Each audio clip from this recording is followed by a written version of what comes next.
krossa sionismen. Leve Palestina och krossa sionismen. Leve, leve, leve Palestina. Leve, leve, leve Palestina. Leve Palestina och krossa sionismen. Leve Palestina och krossa sionismen. Leve Palestina och krossa sionismen.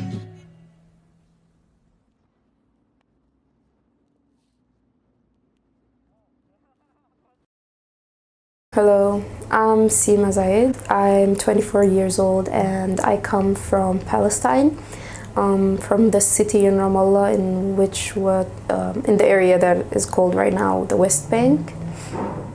What is left now for Palestinians is two areas which are very distant from each other and have been disconnected. On the seaside you have the Gaza Strip, which now is being attacked, and on the eastern side you have the West Bank. It's called the West Bank because it's on the west bank of the Jordan River. The West Bank has several cities, several Palestinian cities. I come from one that is near the capital, Jerusalem, called Ramallah city.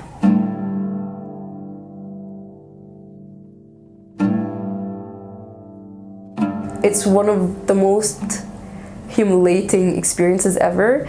You have hundreds of people, it's even thousands of people coming inside this checkpoint every single day. Some of them go seek work inside of Israel, and they have this crazy music that they put just to make us calm, and not because they consider us it's like the music you put in a farm for animals. They consider us animals, and they don't want us to feel like we are.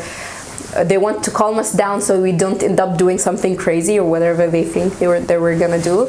And the thing is, they can do anything. They can scare us. They can do anything just because they have guns. They have rifles in their hands.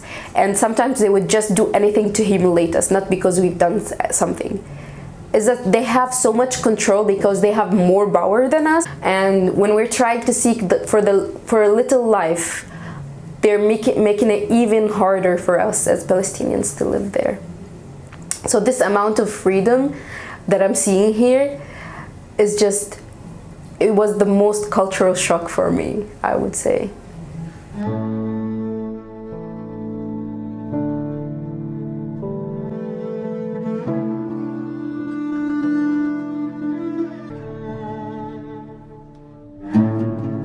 It's about racism. It's not more than racism, and using Hamas as an excuse to wipe out the existence of Palestinians. To me, solidarity is the end of all discrimination that we're facing as human beings on this planet.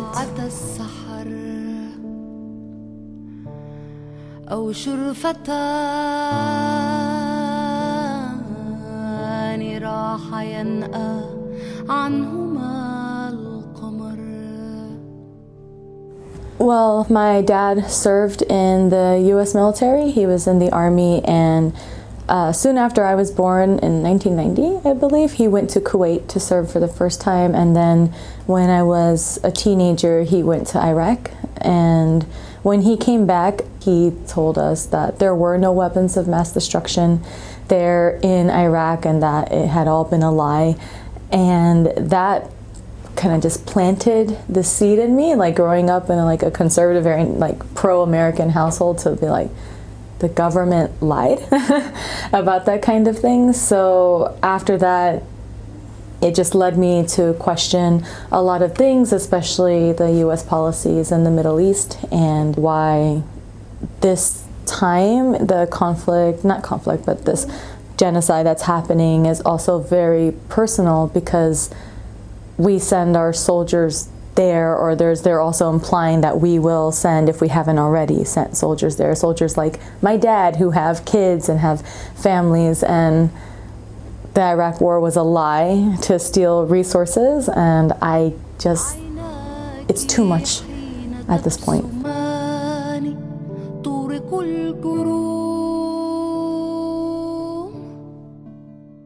I feel like as an American citizen, it's a duty almost. Our government has spent so much time displacing, disrupting, upheaving a lot of what's going on over there. There are a million people smarter than me who can figure like these things out, but I think one of the major problems is that we don't have people representing us who have those goals in mind. So that's why it's good for us to say something to show them that, you know, the American people aren't with what our government is doing, and we should do something. When the Holocaust happened, when the Trail of Tears happened, when all these things happened, you could argue in history that like people know but they couldn't do anything about it, but we live in an age of information that can be relayed immediately, instantly, you know, and I think there's a certain responsibility we have to stop what's happened before and not let the cycle continue, or at least disrupt it and make the people who do it very uncomfortable at the very least.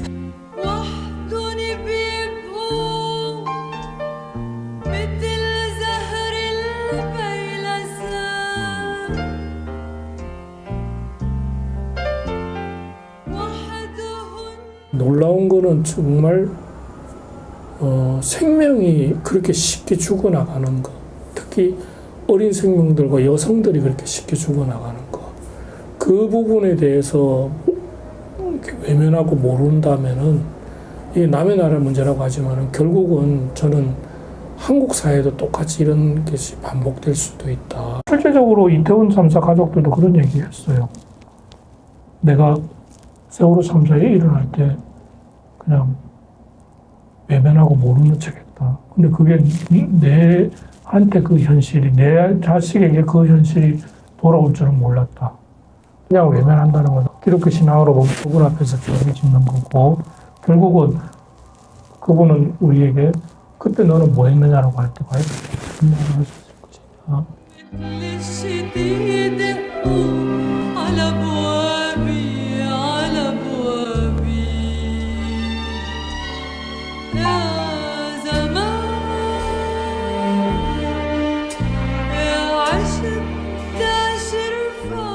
저는 팔레스타인에서 벌어지는 그런 저항, 이런 것들이 우리한테 주는 영감이 있다고 생각이 들어요. 굉장히 오랫동안 75년에 그런 이스라엘이 팔레스타인 점령한 역사가 있다고 우리가 얘기를 하고 있는데요. 근데 이런 점들이 한국도 사실상 그 36년간의 식민 지배 경험이 있고, 우리 일본의 식민 지배를 경험했기 때문에 그런 제국주의 역사, 식민 지배 역사 이런 것들을 우리가 또 더 잘 알고 공감할 수 있는 그런 토대는 한국에 있다고 생각이 들거든요. 근데 그런 의미에서 왜 관심을 가져야 되느냐?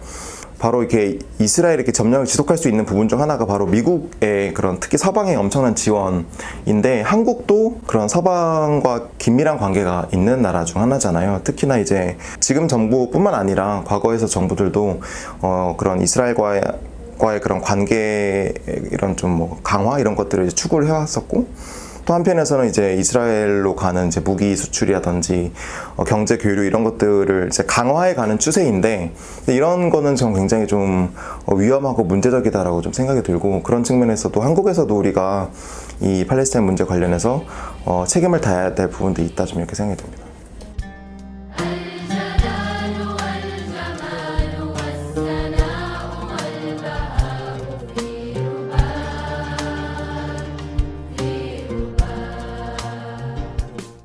한 가지 기억나는 것 중 하나는 저희가 이태원에서 한번 집회를 했었을 때 이제 자연스럽게 그 행진을 해서 윤석열 그 대통령 집무실 지나가는 행진 코스였어요. 처음으로 이태원에서 이제 행진을 할 때였고, 그때 그 미군 기지를 지나가는데 철문이 열려서 미군들이 나와서 보더라고요. 그 장면이 기억이 나는데, 보통 안 나와 있거든요. 근데 이제 미군들이 나와 있었고, 그래서 우리들의 그 이제 수백 명이 프리 팔레스타인을 외치면서 행진을 해가는데, 그때 이제 그 참여하던 팔레스타인 분들과 이제 아랍인 분들이 그 미군들을 보더니 외치기 시작한 게 다운 다운 아메리카 테러리스트, 그러니까 이런 구호를 외치기 시작을 하셨어요. 사실상 그 지역을 얼마나 오랫동안 그 미국을 비롯한 그런 제국주의 국가들이 식민 지배를 하고 여전히도 그 그런 발전을 가로막고 있는 그 주요 세력이 바로 그런 서방 제국주의 강대국들의 그런 개입, 이권 다툼 이런 것들인 것인데, 그런 거에 대한 그 정말 수세대에 걸친 그런 뼈저린 분노 이런 것들이 너무나도 자연스럽게 막 표출되는 걸 보면서, 이 팔레스타인에 연대한다는 것이 단순히 그냥 이스라엘 나빠 이게 아니고 좀 더 뿌리 깊게 이 중동이라는 지역, 그 출신 지역 사람들에게 그 이런 미국 또는 그 강대국들의 그 강탈이 갖는 의미가 무엇인지, 그 분노가 무엇인지 좀 그 순간대에 확 다가왔던 것 같아요. 좀 그런 게 좀 기억에 남습니다.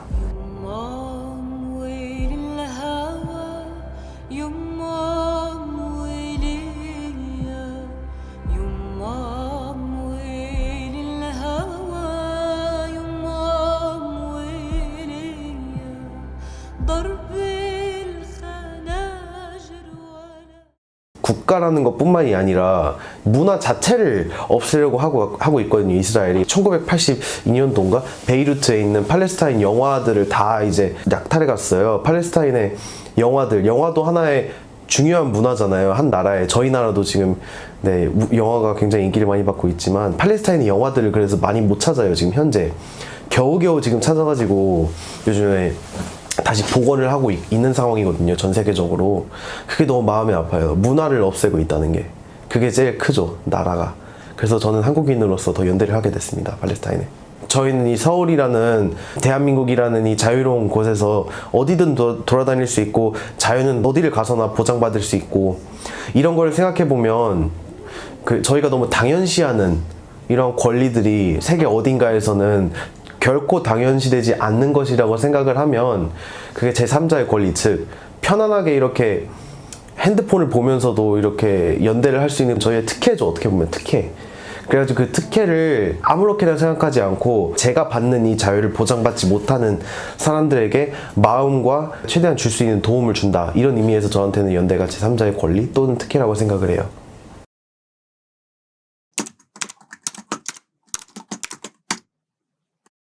나의 연대는 제3자의 특혜다. 나의 연대는 진실입니다. 나의 연대는 생명 평화를 일구는 일입니다. 나의 연대는 평화입니다. 나의 연대는 인류애입니다. My solidarity is thinking about the innocent people, the men, women and children that are being killed every day in Palestine. My solidarity for the Palestinian people and stopping the genocide that's happening now in Palestine. Free Palestine. 나의 연대는 팔레스타인의 고통에 침묵하지 않는 것입니다. 나의 연대는 솔직해지는 것입니다. 나의 연대는 인간의 전호입니다. 나의 연대는 사랑입니다. 나의 연대는